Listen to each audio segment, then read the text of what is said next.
Hello everyone and welcome back to my YouTube channel with another useful and informative video. So as in this video I'm going to show you how to fix iPhone lag after iOS 17 update. So guys, if you have updated your device to the latest version iOS 17 and your device is lagging and you are unable to use your device smoothly, here I will show you how can you fix it. So as here you can see this, I have updated my device to the latest version iOS 17. I am facing the problem of lagging in my iPhone after the update.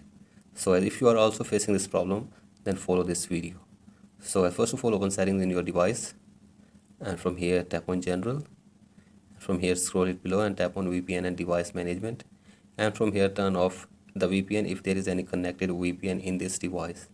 So after this, go back, and from here you have to tap on background app refresh, turn it off from here, and after this go back, tap on iPhone storage and check if the storage is full, then delete some useless data from your iPhone, and after this scroll it below and delete the apps which are useless for you.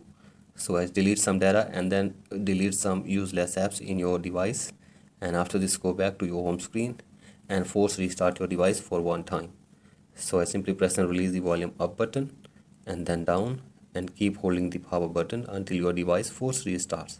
So I force restart the device, and after this hopefully your problem will be fixed. So that's it for today's video. Hope this video helps you. Please like and subscribe to my YouTube channel as well. Thank you.